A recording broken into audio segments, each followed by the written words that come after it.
তওবা হলো 4 জিনিসের নাম। কয় জিনিসের নাম? 4 জিনিসের নাম। 1 নম্বর, যে জিনিস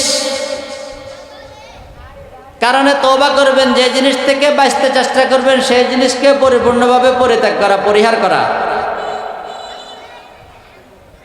কথার কথা, আপনি সুদ খাইতেন, এই সুদের অভ্যস্ত ছিলেন, সুদের কারবারে ছিলেন।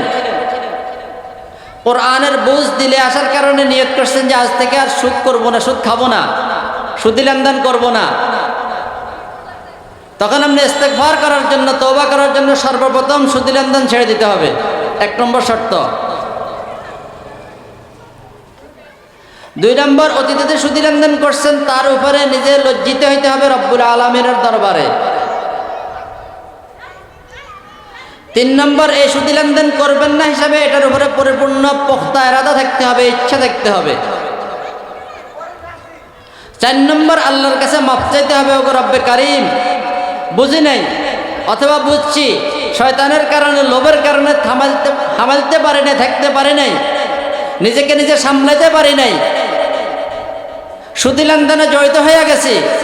আল্লাহকেও আজকে আপনার দরবারে নিজে নিজে পরিপূর্ণ প্রতিজ্ঞা করতেছি, আজ থেকে আর কখনো সুদি লেনদেন করব না।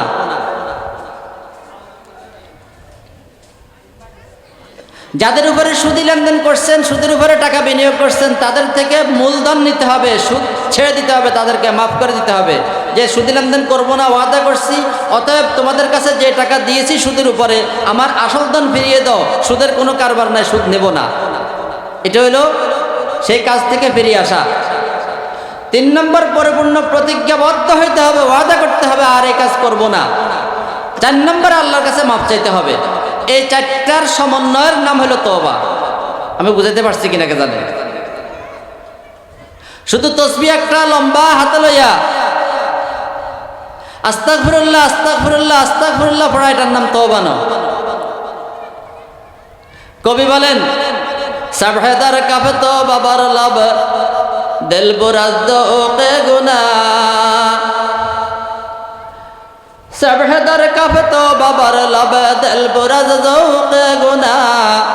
মাসিয়াত রাখন্দ মে আয়াত বরস্তিগফার মা। সুদি লেনদেন করতেছেন আর তাসবিহ টিপতেছেন, আস্তাগফিরুল্লাহ পড়তেছেন, আর মনে মনে ভাবেন যদি আর একটু বেশি লাগাইতে পারতেন। এই আস্তাগফিরুল্লাহর কোনো দাম আছে নেই। কবি বলে, আমাদের এই আস্তাগফিরুল্লাহ পড়ার প্রতি শয়তান পর্যন্ত হাসে।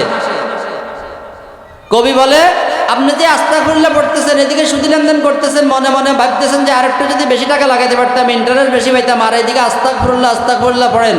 কবি বলে, আপনার এই আস্তাগফিরুল্লাহ পড়ার প্রতি কে হাসে? শয়তান পর্যন্ত হাসে। তো আমি কি কাজ, আমার কি কাজ? তো আমার তো না গাইয়া। নাউযু বিল্লাহি মিন যালিক। হযরত সাইয়্যিদুনা নূহ আলাইহিস সালামের কাছে যখন ওনার কওম আসি বললেন, ইয়া রাসূলুল্লাহ, ওগো আল্লাহর রাসূল, অনাবৃষ্টির কারণে আমরা খুব কষ্ট পাইতেছি, মেহেরবানি করে আল্লাহর কাছে একটু দোয়া করেন যেন আল্লাহ রহমতের বৃষ্টি দিয়ে আমাদের উপর দয়া করেন, রহমত অবতীর্ণ করেন। তখন নূহ আলাইহিস সালাম ওনাদেরকে বললেন,